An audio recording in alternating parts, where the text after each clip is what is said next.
While Mohammed hesitated, the Meccans went on the offensive, hitting every one of his hot buttons. They charged, "Muhammad, if you don't accept our offer, then ask your Lord to give us the land and water which we lack, for we are shut in by these mountains. We have no river, and none live a harder life than we do."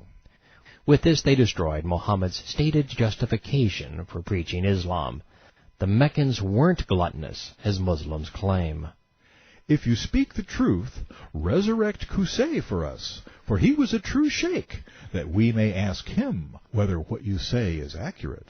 The Quraysh correctly identified the true patriarch of Islam, the founder of the Kaaba Inc., and the man who had invented the scam Mohammed coveted. "If you will do this, we will believe you, and know that God has sent you as an apostle, as you claim." Mohammed did nothing, so... "Well, then, at least ask your God to send an angel to confirm your depictions of paradise, and give you the mansions of gold you obviously crave. If not that, then send us the day of doom you threatened us with, for we will not believe you until you perform a miracle." The Meccans knew that a prophet devoid of prophecies and miracles couldn't be what he claimed. What's more, they knew his God was powerless.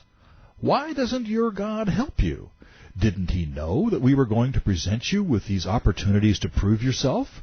Listen, Muhammad, we know the truth. Information has reached us that you are taught by this fellow in Yemen called Ar-Rahman. By Allah, we will never believe in Ar-Rahman." The Meccans even knew the source of the Koranic revelations, a Hanif named after their god. "All right, then, our conscience is clear." When they said this, the prophet got up and left. The Quraysh saw right through Muhammad's prophetic act. They exposed him and laid him bare, just as we are doing today. As you read these words, remember that the Sirah's Hadith are not only considered to be divinely inspired scripture, they represent Islam's most essential writings. The Sirah provides the lone chronology of Muhammad's words and deeds, written within 3 centuries of his death.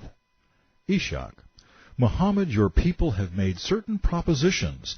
They asked you for things so that they might know that your position with God is as you say it is, so that they might believe and follow you, and yet you did nothing. They even asked you to hasten the punishment you were frightening them with, but you could not do it." The prophet went to Khadijah, sad and grieving. Ishaq tells us that the Quraysh escalated their verbal assault, calling Muhammad a sorcerer, spitting and blowing, an insane poet, preaching in rhyme, and demon-possessed, whispering delirium. They said that his Quran was plagiarized. Fairy tales of the ancients. Yet with each new iteration, his familiar spirit had a ready Quranic verse, ever escalating the war of words. One of the most bizarre facets of this new game of put up or shut up involves some Jewish rabbis from Yathrib. The Quraysh sent emissaries to test Muhammad's claim that he was the last of the biblical prophets. We are told that the rabbis laid down a challenge. Ishaq: "Ask him about the mighty traveler who reached the confines of both east and west. Ask him what the Spirit is, and ask him what happened to the men who disappeared in the ancient days. If he does not know, he is a rogue, a forger, so treat him as you will." While the Jews asked no such questions, the Meccans convinced Muhammad that they had. So Muhammad said to the emissaries, "I will give you the answers tomorrow." But the apostle waited for 15 days without a revelation from God on the matter, nor did Gabriel come to him. So the people of Mecca began to spread evil reports. Fact is, the Meccans had fingered the Yemeni Hadith, and thus God, and our hero couldn't ask the Yathrib Jews, and thus Gabriel, because he thought that they had composed the challenge. Left to his own devices, Muhammad didn't do very well. He said that the answers finally came to him in the form of the 18th surah, aptly named The Cave. The last time he was on his own, searching for God in all the wrong places, Satan had met him there. This time his spirit friend said that the mighty traveler was a Muslim. Quran 18, verse 83. They ask about Dual Qarnayn, Alexander the Great. "I shall recite to you something of his story. We established him and gave him the means to do everything. So he reached the setting place of the sun, and saw that it set in a muddy spring of hot black water. Around it he found people. He asked if he might punish them. The story goes on to talk about extraterrestrials, mythical people, and to claim that the pagan Alexander was a Muslim. I'll present the entire story in the last chapter, as it ultimately points to our destiny. It is interesting, however, that the Quran says that the first thing the resolutely pagan Alexander the Great did was search out the place of the setting sun. Yet in all of Alexander the Great's conquests, he only journeyed east, never west. The men who disappeared, according to the Quran, were Moses and his servant. They were sailing, looking for a fish and some buried treasure.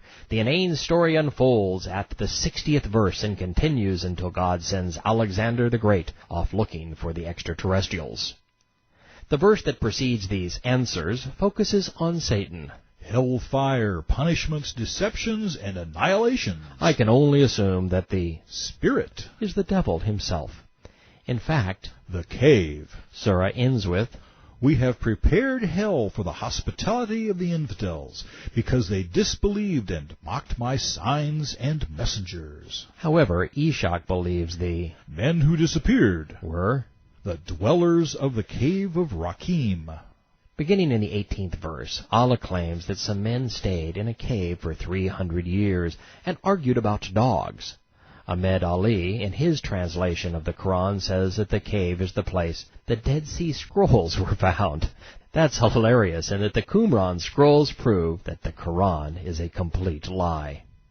What this all means is, without Jewish and Hanif inspiration, Muhammad didn't do very well. The 18th surah is the Quran's most foolish. At this point, Tabari picks up the trail of the Quraysh bargain. The Meccans clearly understood Muhammad's motives. In one of Islam's most revealing hadiths, we discover. Tabari. The Quraysh promised Muhammad that they would give him so much wealth that he would become the richest man in Mecca. That would be money. They would give him as many wives as he wanted. Now we're talking sex. And they would submit to his commands. Lest we forget power. They didn't bother tempting him with an acknowledgment of his prophetic claims, by agreeing that he really was Allah's messenger. The Meccans knew the prophet's gig was just a means to an end. The Quraysh said, This is what we will give you, Muhammad, so desist from reviling our gods, and do not speak evilly of them. This bargain was proposed on the basis of accommodating the Meccan gods. The deal was clear. The stakes were high. Sex, power, and money were being offered in an exchange for total capitulation. The oneness of Allah was all that separated Muhammad's Islamic doctrine from Qusayy's scam. If the messenger accepted, he was through as a prophet, and Islam was finished as a religion. Tabari. If you will do so, we will offer you something which will be to your advantage and to ours. The prophet was evidently intrigued, tantalized perhaps. They held the keys to the Kaaba ink and were offering him a founder's share. This could be good. What is it? He asked. They said, If you worship our gods, Alat and Al-Uzza, for a year, we shall worship your God for a year. Once again, it is both perplexing and incriminating that the Quraysh don't name Muhammad's God. After all, Allah was their God. In fact, Allah was supposed to be the proud papa of Alat, the female form of Allah, and Al-Uzza. There is but one explanation for this omission. Muhammad was still referring to his God as Ar-Rahman, the deity of the Yemeni Hanifs.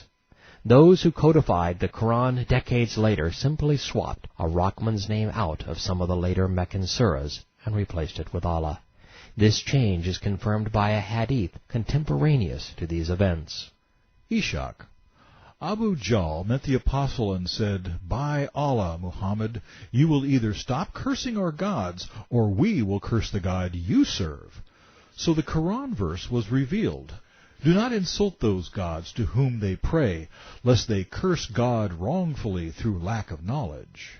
This became Quran 6:108.